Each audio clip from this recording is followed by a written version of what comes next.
All right, good morning, students.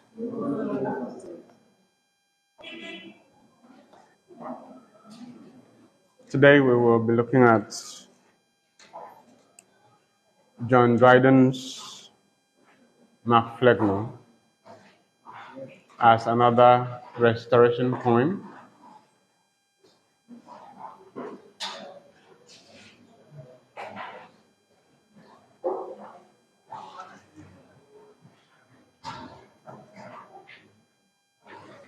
The poem was published in 1682. MacFlecknoe appeared in 1682.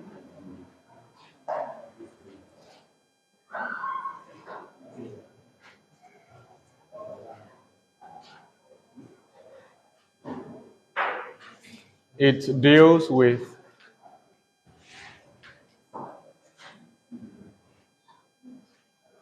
the issue of restoration politics, but from the literary angle or perspective. Recall that we had studied Absalom and Ahithophel by the same author as a restoration poem dealing with the restoration politics at the level of society, the level of English politics. But MacFlecknoe considers the question of succession, but in this case, in the literary field, literary succession. So the two poems can be studied as poems dealing with restoration politics, but from different perspectives and angles, because Absalom and Ahithophel deals with the restoration politics at the power positions of society, looking at the power play between the Tories and the Whigs. But MacFlecknoe deals with the restoration politics at the level of literature, looking at literary succession at the level of literature.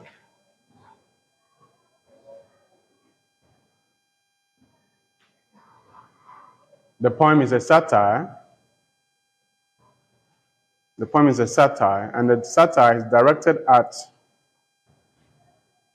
the person of Thomas Shadwell. The satire is directed at the person of Thomas Shadwell. Thomas Shadwell. Shadwell is spelled Shadwell.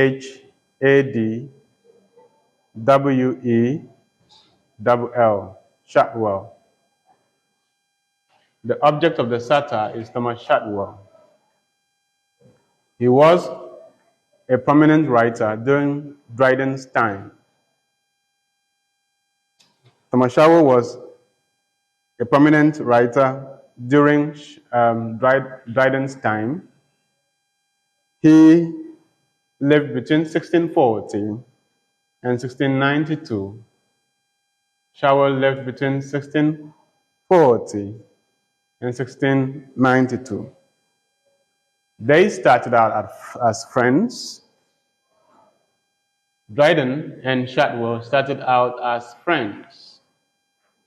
Pen friends, pen pals. They were pen pals. They were pen pals. P-N-P-A-L-S. They were pen pals. But along the line, they had a disagreement and then became bitter pen enemies. All right? And the disagreement bothered on the fact that Shadwell considered himself the successor of Ben Jonson. Shadwell considered himself the successor of Ben Jonson and the champion of the comedy of humors, which Johnson practiced. Which Johnson practiced.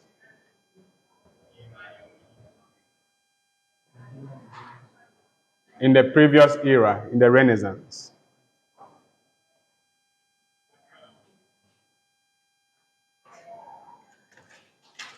However, Dryden did not see him as a good model of the genre,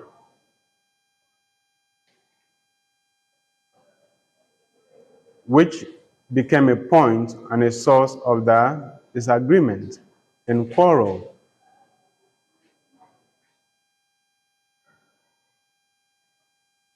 Dryden was disappointed. Shadwell was disappointed that Dryden did not give him much credit, did not see him as deserving to be the successor of Ben Jonson, as far as the writing of comedy of humors was concerned.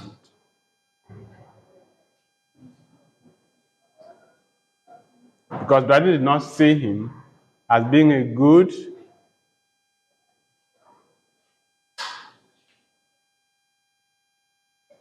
writer to represent Ben Jonson.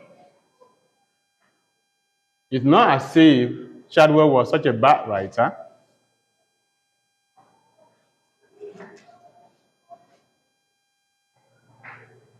As he is being described in this poem by Dryden. But you need to understand the historical context now to appreciate what could have happened. Because the two poets were also on the opposite side of the political divides. The two poets were also on the opposite sides of the political divides. In the previous classes, I had talked about how Dryden was unable to maintain his political offices because of change in political circumstances, right? Because of change in political circumstances.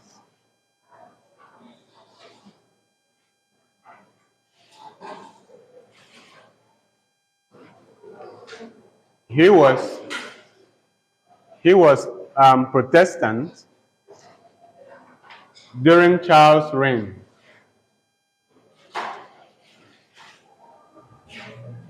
And he held the two offices of Poet Laureate and Historiographer Royal. The offices had some monetary value and prestige. And when James came to the throne, Dryden converted to Catholicism, probably because he really believed in Catholicism and also wanted to maintain his offices. But James' rule did not last long, and so when William and Mary came to the throne, he could not convert back to Protestantism and lost the office, and these offices were given to Shadwell, his mortal literary enemy. So we could understand the context of the bitterness, all right? Because the way Dryden describes Shadwell here, it will make him look as if he did not know anything about writing, all right? Which is why we normally say, don't joke with writers, all right? You must not joke with writers, because they can represent you in ways that you would not have imagined, and that will become your picture down the ages. Shadwell was actually a good writer, but his image, the image that we know of him, is the one that Dryden has captured in MacFlecknoe. All right? So perhaps because of these political circumstances, all right? And combined with their literary quarrels, Dryden decided to depict Shadwell in the image that we find in MacFlecknoe. All right, so they started quarreling. You know how writers quarrel through writing. Writers don't have time to come and, talk to you and all of that. They write. So Dryden will write attacking Shadwell, and Shadwell will write reply, will respond, okay, attacking Dryden.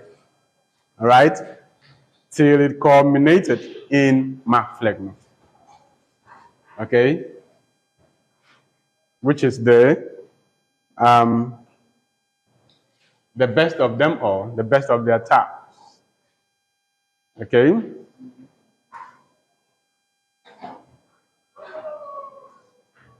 So, at a point, Shadwell was well known for his support of Protestantism. He was a Whig. That's why it's known as a Whig poet. He was a Whig, W-H-I-G, Whig poet, while Dryden was Tory, right, supporter of the crown. So they were divided in terms of politics.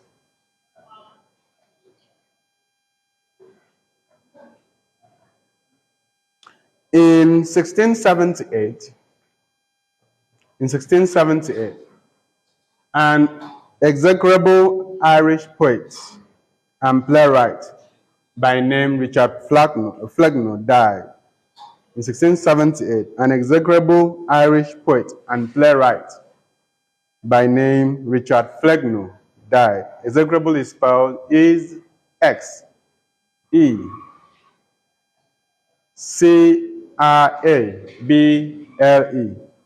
meaning very bad Irish poet, right? Execrable, Execrable,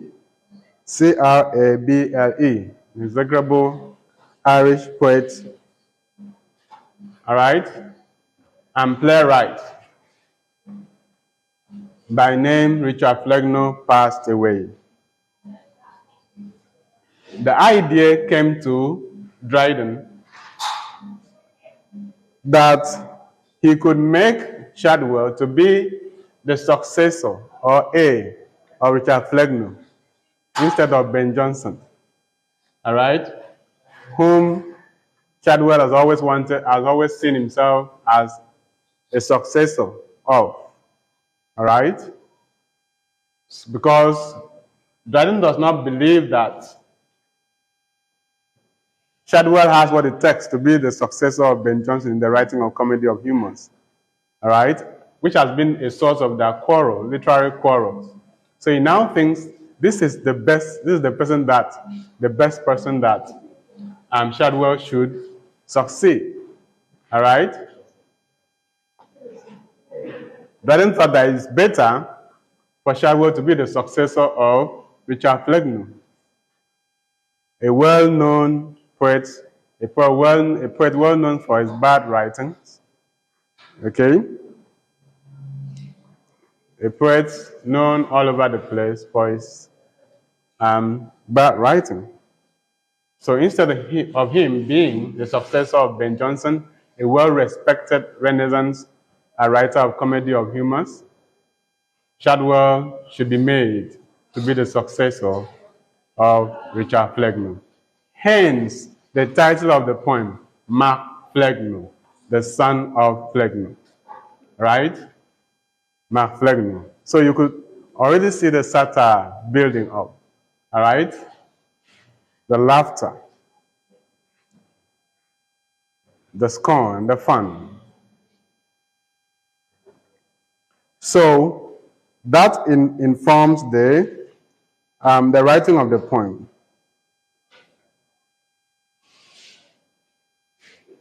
And we have said the object of the satire in this poem is Shadwell, Thomas Shadwell.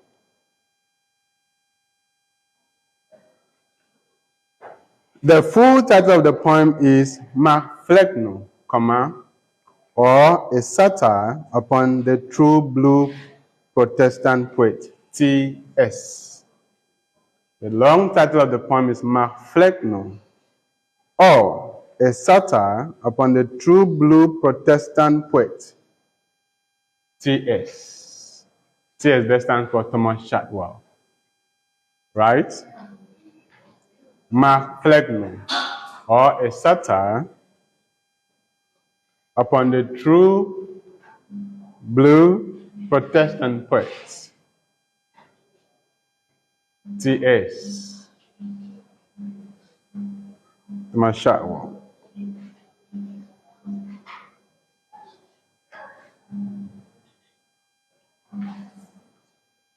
So the context of the poem is that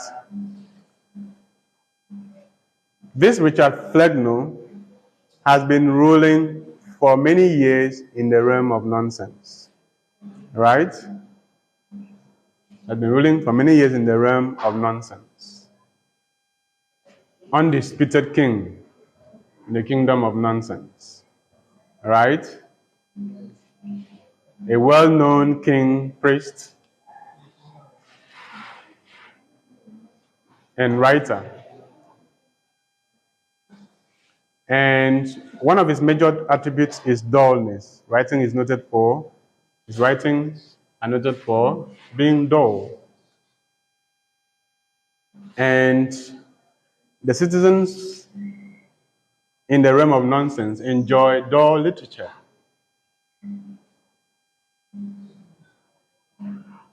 Literature that does not make sense.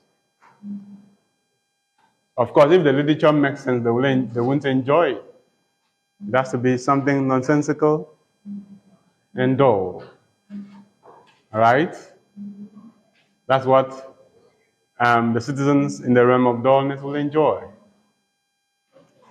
And now, it is time for him to die. And since it is time for him to die, the time for him to die is close by. He needs to consider who will take after him. All right? Richard has to decide which of his sons is good for the job to replace him. All right? Which of his sons should best is suitable for the throne of dullness in the realm of nonsense.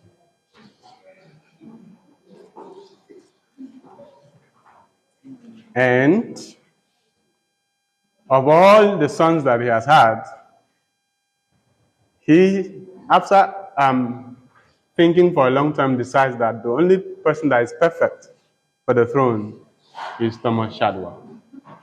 All right? The person that is fit for the throne is Thomas Shadwell. And he has a reason for this,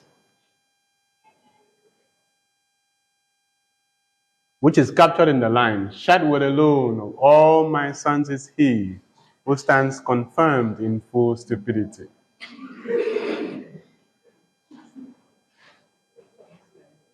Shadwell alone of all my sons is he who stands confirmed in full stupidity. Of all his sons, there's no one as idiotic as Shadwell, and so he deserves to rule after him in the realm of nonsense. All right? And wage immortal war with wit. Anything that makes sense, anything that is poetic, he will fight against it.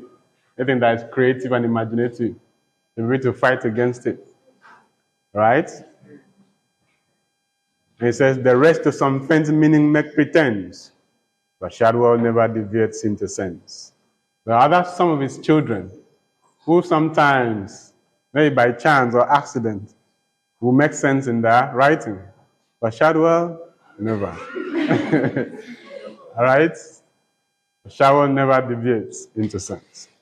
So this is the person that Flecknoe considers fit to be king after him when he is gone.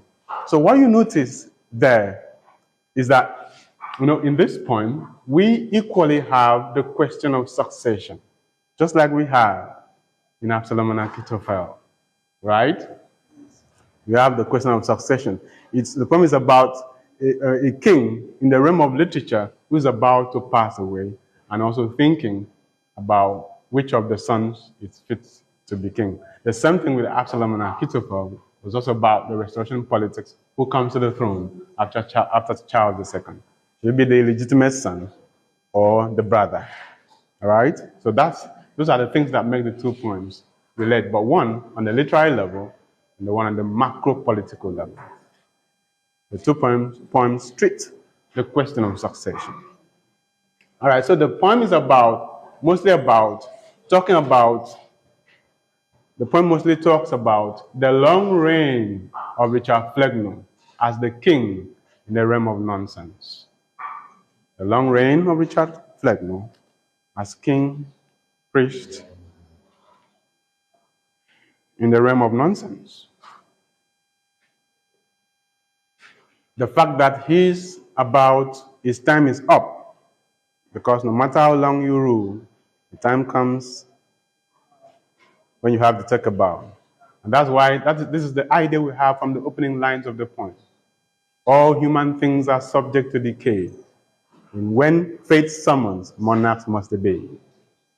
Cannot be forever. You cannot rule forever. It is fated for you to pass on another person to come. All human things are subject to decay. And when fate summons, monarchs must obey. So that's the idea. So it is time for him to leave.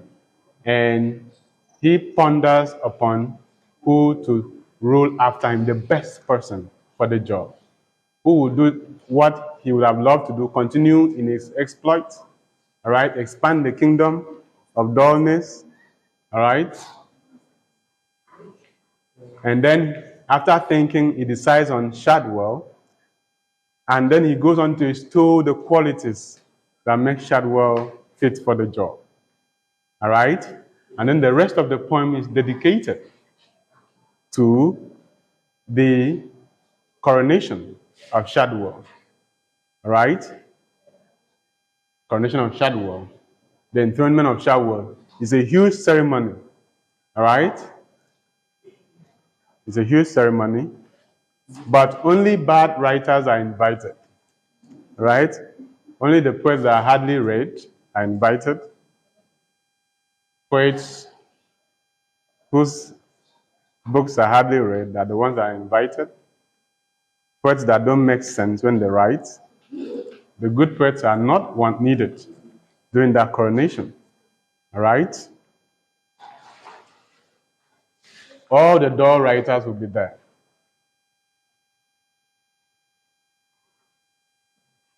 And the poem ends with the coronation of Shadwell in the manner that inverts how Elijah left the mantle for Elisha. He inverts it because Elijah ascended to heaven and the mantle fell on Elisha. Whereas in this poem, Flegno sings beneath the earth and leaves the mantle of dullness for the sun, because dullness cannot rise, can only sing.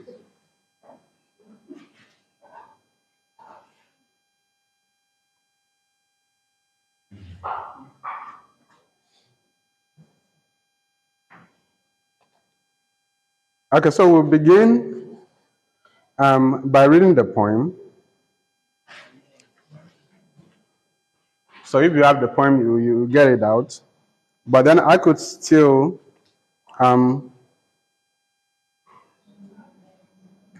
read some extracts, some important extracts before then, and explain them before we read.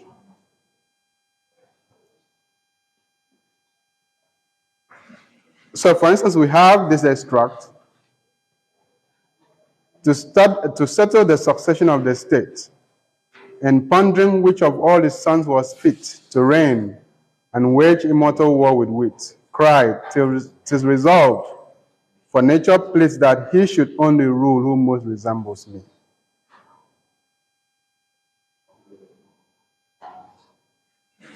So that's the lines there The lines there reflect Richard Flecknoe's decision to have a successor, but that the person has to be someone who resembles him most.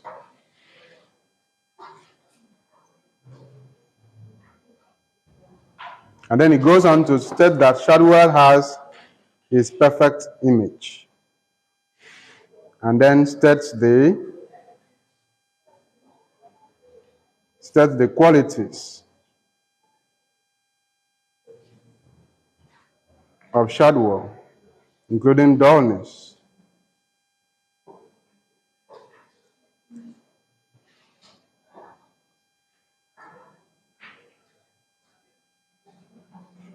He says that Shadwell has his perfect image and has been raised in dullness right from the beginning, right from his childhood. His stupidity is complete, and it hardly makes sense at all.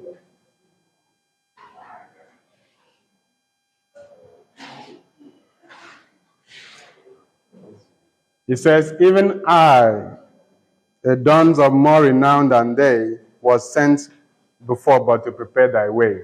So you could see that biblical allusion, all right, in those lines about how John the Baptist was sent to prepare the way for the coming, was the forerunner of Jesus Christ. So despite his success as a king in the kingdom of nonsense, the realm of nonsense, Richard Flecknoe says he was just coming to prepare the way for Shadwell.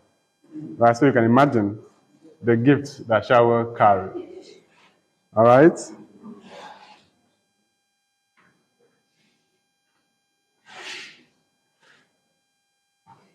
He says, thou last great prophet of tautology. Meaning that he can only write meaningless expressions, tautological expressions. All right? No patient carpet spread the imperial way, but scattered limbs of mangled poets lay. That's the way that the road that leads to Shadwell's coronation. From dusty shops, neglected authors come. Authors that have not been read for many years. From dusty shops, neglected authors come. Matters of pies and relics of the bum. Much of Haywood, Shelley, Ogleby, Darley. These are writers that were not considered to be successful at the time, but loads of Shadwell almost choked the way. All right? And Shadwell takes an oath of allegiance, oath to swear that he will maintain, all right,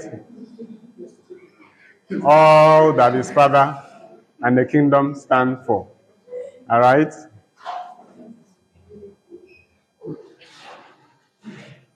So Shadwell swore, nor should his vow be in vain, that he till death true dullness would maintain, and in his father's right and realm's defense, ne'er to have peace with wit, nor truce with sense. And he will never have any peace with sense, creativity, imagination. Whenever he sees creativity and imagination, he will fight it, right, to defend the kingdom from being invaded by imagination and creativity. All right? The kingdom of dullness must never be invaded by imagination and creativity. All right? And this is Shadwell's vow before he takes the throne. All right? And after this, the father sings, meaning that he dies. Elijah rose to heaven, but, Richard Flecknoe sings because as far as the Dryden is concerned, leaden dullness cannot rise. And when he sings, the mantle fell to the young prophet's part with double portion of his father's art. All right? So you see that biblical allusion there, the mantle to rule in the kingdom of darkness. All right, so let us look at the poem first, and then from there we continue. The Bluetooth device is ready to pair. The Bluetooth device is connected successfully.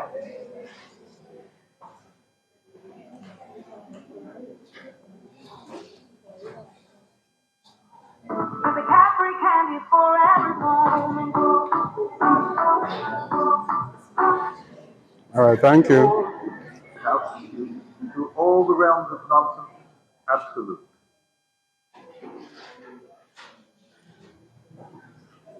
MacFlecknoe by John Dryden. Human things are subject to decay, and when fate summons, monarchs must obey. This Flecknoe found, who, like Augustus, young, was called to empire, and had governed long. In prose and verse was owned, without dispute, through all the realms of nonsense, absolute.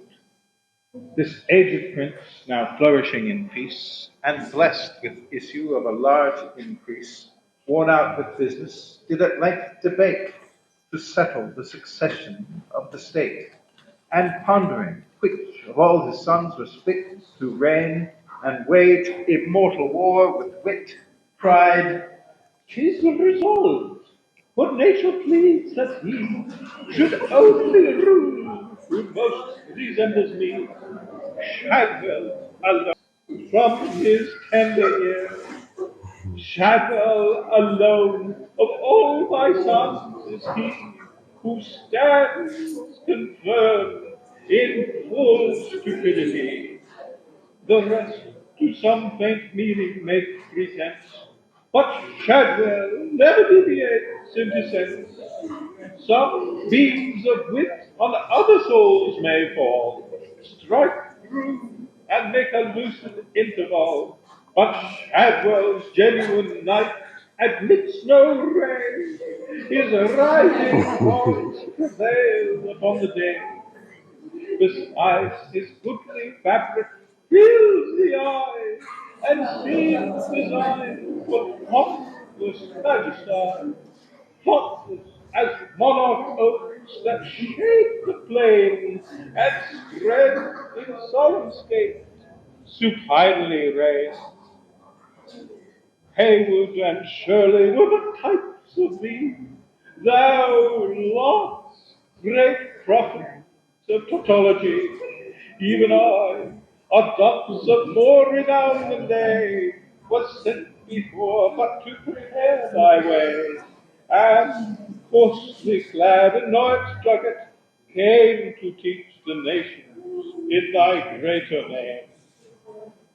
My warbling lute, the lute I will unstrung, when to King John of Portugal I sung, was but the prelude to that glorious day, when thou on silver Thames didst cut thy way, with well-timed oars before the royal barge, swelled with the pride of thy celestial charge, and, big with him, commander of an host, the like was ne'er in Epsom blankets tossed. Methinks I see the new Arian sail, the lute still trembling underneath thy nail,